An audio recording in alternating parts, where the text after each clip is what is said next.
Halo teman-teman, di video kali ini aku bakal ngebahas tentang dampak konflik antara Amerika Serikat dan Iran terhadap Australia. Mungkin kelihatannya jauh ya, tapi ternyata dampaknya tuh besar banget, bahkan sampai ke ekonomi dan kehidupan sehari-hari di Australia. Sebelumnya kenalin, aku Muhammad Fikri Adani, mahasiswa UNESA, Fakultas Ekonomi dan Bisnis, Prodi Manajemen dengan NIM 25080574177. Video ini untuk memenuhi tugas UTS Bisnis Internasional semester 2, dosen pengampu Bapak Muhammad Amiruddin Al-Faris. Sebelum masuk ke pembahasan, coba bayangin deh, kalau harga minyak dunia tiba-tiba naik drastis, siapa yang kena dampaknya? Jawabannya hampir semua negara, termasuk Australia. Nah, konflik antar negara Amerika Serikat dan Iran di tahun 2026 ini bakal jadi salah satu penyebab utama kenaikan harga energi di seluruh dunia.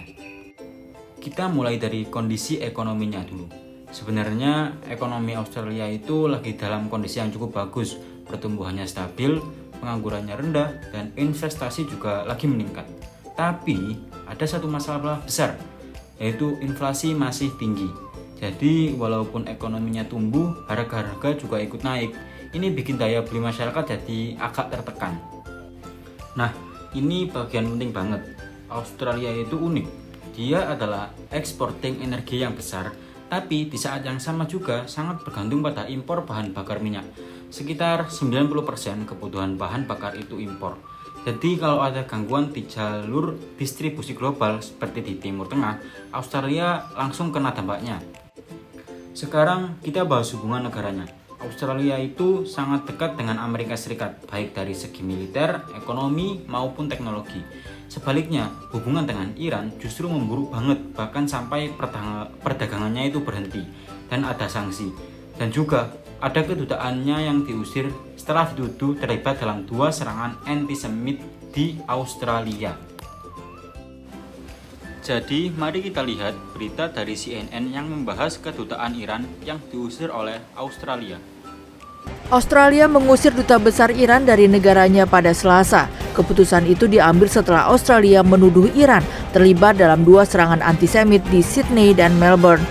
Perdana Menteri Anthony Albanese menyatakan Badan Intelijen Keamanan Australia (ASIO) telah mengumpulkan data yang kredibel bahwa Iran mengarahkan langsung 2 serangan tersebut.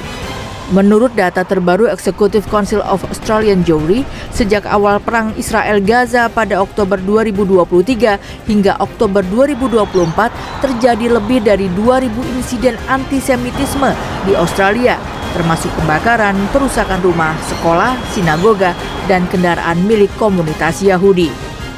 There's no place in Australia for an outrage such as this. To attack a place of worship is an attack on Australian values. To attack a synagogue is an act of anti-Semitism, is attacking the right that all Australians should have to practice their faith in peace and security.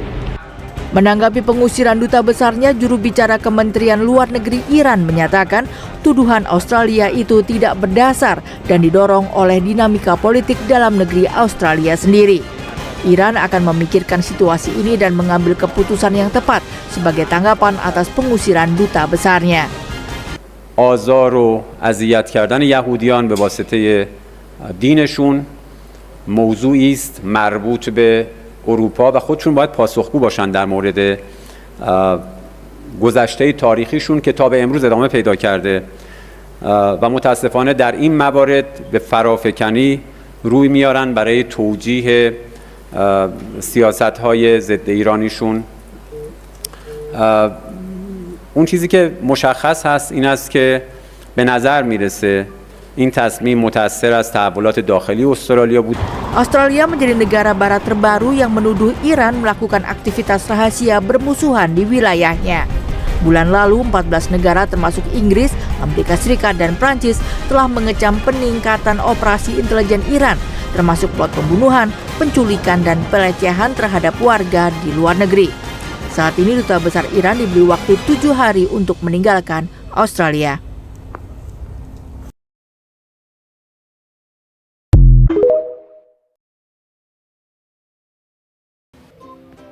Jadi bisa dibilang Australia ini berpihak ke Amerika Serikat. Selanjutnya kita masuk ke bagian paling penting, yaitu dampaknya.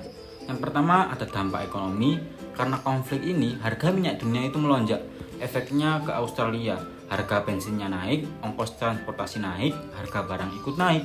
Inflasi bisa naik sampai sekitar 1%. Bahkan, bagian keuangan Australia yaitu Chalmers telah memperingatkan bahwa inflasi dapat naik ke tingkat yang berbahaya jika lonjakan harga minyak yang disebabkan oleh perang di Iran terus berlanjut. Dan yang paling makin berat, banyak sentral malah menaikkan suku bunga. Artinya, cicilan makin mahal, biaya hidup juga makin tinggi. Oke, dampak perdagangan. Konflik ini juga bikin jalur perdagangan terganggu, terutama di Selat Hormuz.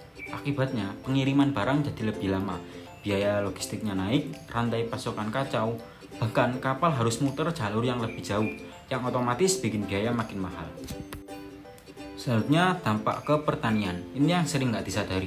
Karena konflik pasokan pupuk, dunia ikut terganggu, akibatnya produksi pertanian bisa turun, harga makanan bisa naik, jadi dampaknya sampai ke kebutuhan pokok juga. Kemudian dampak bisnis dan investasi, pasar saham di Australia sempat turun cukup besar. Banyak investor panik dan mulai pindah ke emas, juga cari aset yang lebih aman. Tapi di sisi lain, perusahaan energi justru untung karena harga minyak yang naik. Meliput dari The Guardian, minyak mentah AS mencapai $110 per barel dan pasar turun karena Trump menghancurkan harapan ke deeskalasi Iran seperti yang terjadi.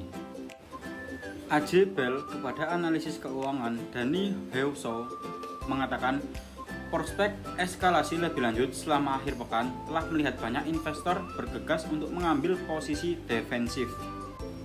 Jadi berdasarkan laporan media internasional seperti The Guardian dan Wall Street Journal, konflik Iran menyebabkan pasar saham global mengalami penurunan akibat meningkatnya ketidakpastian.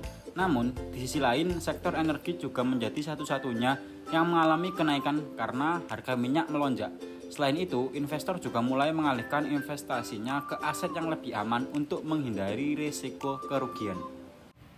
Kemudian dampak ke strategi bisnis Australia, perusahaan-perusahaan di Australia juga mulai beradaptasi. Contohnya menghambat penggunaan bahan bakar, mencari supplier baru, mulai investasi ke negeri terbaru. Jadi krisis ini juga memaksa mereka untuk berubah. Pemerintah Albania minggu ini mengumumkan pinjaman bebas bunga untuk bisnis yang terkenal dampak krisis, setelah juga membuat undang-undang hukum yang lebih keras untuk diterapkan oleh ACC. Dari semua ini, kita bisa lihat satu hal penting, dunia itu saling terhubung. Konflik di Timur Tengah bisa berdampak ke Australia, bahkan ke ekonomi global. Dan negara yang sangat tergantung pada impor energi akan lebih rentan terhadap dampak. Jadi, kesimpulannya, konflik antara Amerika Serikat dan Iran memberi dampak besar bagi Australia, terutama karena ketergantungan energi, posisi geopolitik juga, dan terlibat dalam perdagangan global. Dan yang paling penting, ini menunjukkan bahwa stabilitas global itu sangat berpengaruh ke kehidupan ekonomi suatu negara.